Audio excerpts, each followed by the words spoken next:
नमस्कार दोस्तों, स्वागत है आप सभी का आपके अपने YouTube channel Dhanuraj short hand academy steno classes में। दोस्तों, आज का हमारा डिक्टेशन है आनंद आशुलिपि मासिक पत्रिका RSM SSB stenographer Hindi dictation गति 100 शब्द प्रति मिनट। तो आइए स्टार्ट करते हैं डिक्टेशन 5 सेकंड बाद।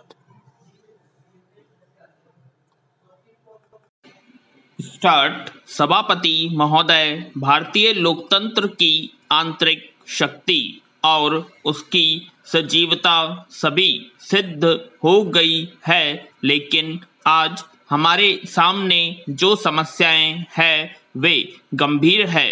पंजाब की समस्या, कश्मीर की समस्या और असम की समस्या के साथ साथ कानून और व्यवस्था संतोषजनक नहीं है। विराम।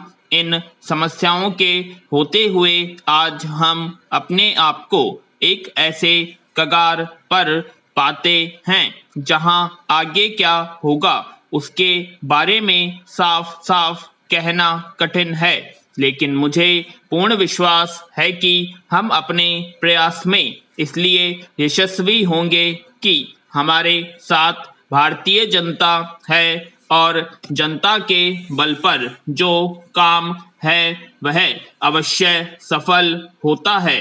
दूसरी बल्कि सबसे जटिल समस्या आज अर्थव्यवस्था की है, जो बुरी स्थिति में है। भुगतान का संतुलन बहुत कठिन हो रहा है। मुद्रास्फीति बढ़ गई है, कीमतें आसमान को छू रही है और यह हालात इस तेजी से बिगड़ रही है कि हमारे पास बहुत अधिक समय नहीं है। विराम।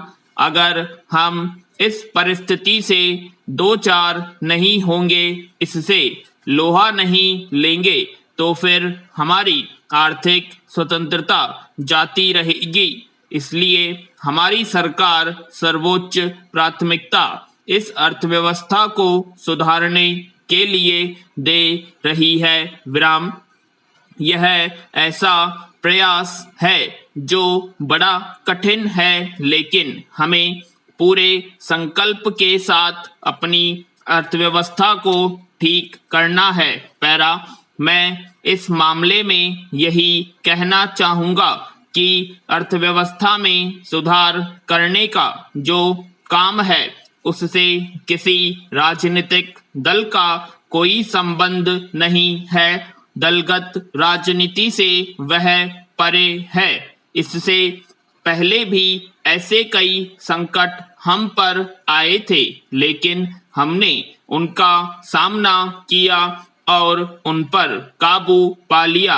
इस भावना से हम आगे बढ़ेंगे तो आज भी मैं समझता हूं कि हमें यश मिलेगा। मैं आपको बताना चाहता हूं कि हम निर्णायक कदम लेने वाले हैं।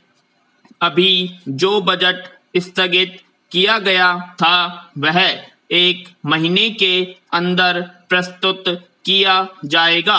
अंतर्राष्ट्रीय वित्तीय संस्थाओं से हमारे लेन देन के जो संबंध रहे हैं उसमें हमारा अच्छा रिकॉर्ड रहा है। हम अपने ऋण को चुकाने में कभी चूके नहीं और बराबर समय पर चुकाते रहे। यही रिकॉर्ड हम बनाए रखेंगे और बहुपक्षीय अंतर्राष्ट्रीय संस्थाओं में से जो हमारी बातचीत हुई है उसको जारी रखेंगे। विराम। आज परिस्थिति ऐसी विकट है कि हमें कुछ कठिन निर्णय लेने होंगे। उनसे हमारी परेशानी बढ़ सकती है और विशेषकर यह जो भुगतान संतुलन की बात है उसमें तो बहुत कुछ हमें कमर कसकर आगे बढ़ना पड़ेगा। विराम। और ऐसे निर्णय लेने होंगे जो बहुत लोकप्रिय नहीं होंगे।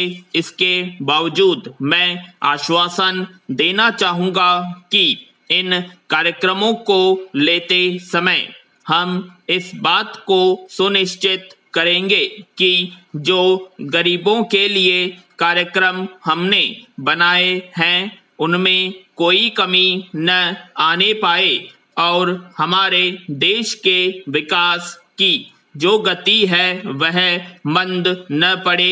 एक बात जो हमारे सामने है और महत्वपूर्ण है वह औद्योगिकरण की है। पैरा महोदय, उसके रास्ते में जो भी रुकावटें हैं उनको हटाने का हम पूरा प्रयास करेंगे। उससे लाभ उठाकर हम भारत को अन्य देशों से होड़ के योग्य बनाना चाहेंगे, क्योंकि पिछड़ा हुआ भारत आज काम नहीं आएगा।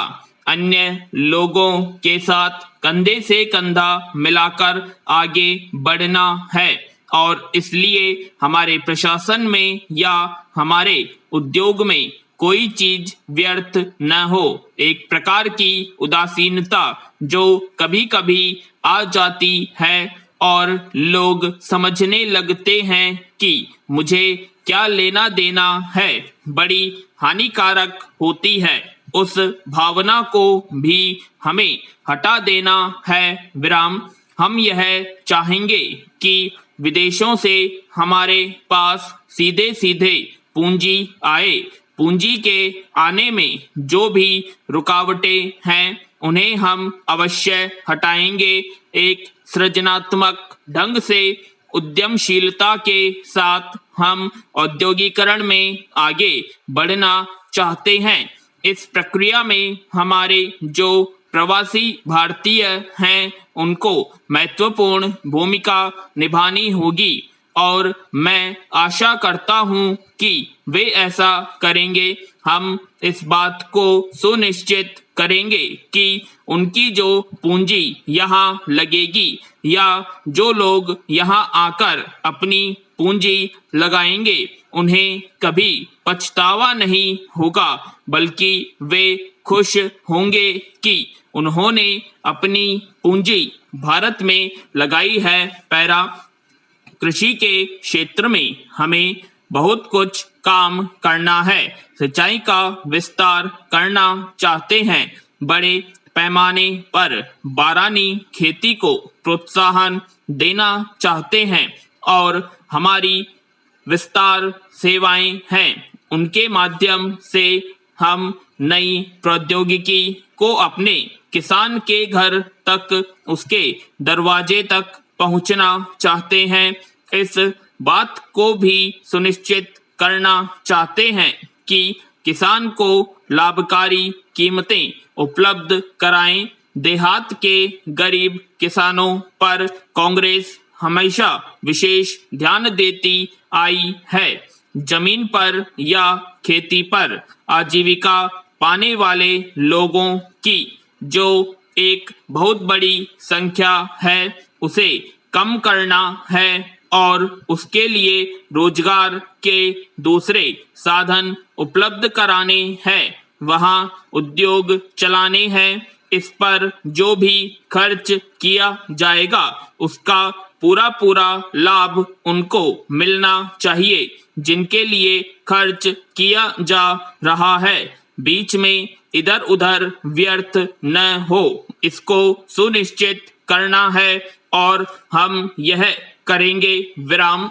हमारी सार्वजनिक वितरण प्रणाली कहीं काम करती है, कहीं नहीं करती। आज यह मुख्यतः शहरों तक सीमित है। हम इसका विस्तार देहातों में करना चाहेंगे जिससे इसका लाभ देहात के गरीब लोगों को ही हो। विराम। सार्वजनिक वितरण प्रणाली केवल लोगों को चीजें उपलब्ध कराने के लिए नहीं है, बल्कि उसके माध्यम से गरीबी के साथ जो हमारी लड़ाई है उसमें हमारे हाथ में यह एक बहुत अच्छा हथियार सिद्ध होगा और उसी तरह से हम इसका इस्तेमाल करना चाहते हैं। हमारे देश में धार्मिक, भाषाई और जातीय कई अल्पसंख्यक हैं। आप जानते हैं उनके जो संवैधानिक और व्यवहारिक हित हैं, यह सरकार उनकी रक्षा करेगी। अब तक विशेष अदालतों का गठन हुआ। हम इस समय अधिक संख्या में अदालतों का गठन करना चाहते हैं। विराम। आशा करते हैं आप सभी को डिक्टेशन पसंद आई होगी, तो प्लीज कमेंट बॉक्स में कमेंट करें और अभी तक आपने हमारे चैनल को सब्सक्राइब नहीं किया, सब्सक्राइब करें। वीडियो को जल्द लाइक करें, शेयर करें, कमेंट करें और इस वीडियो की PDF आपको हमारे डिस्क्रिप्शन बॉक्स में मिल जाएगी, तो आप वहां से PDF डाउनलोड कर सकते हैं। साथ में आपको इसकी आउटलाइंस भी मिल जाएगी। तो ज़्यादा से ज़्यादा अच्छे से प्रैक्टिस कीजिए डिक्टेशन की। धन्यवाद।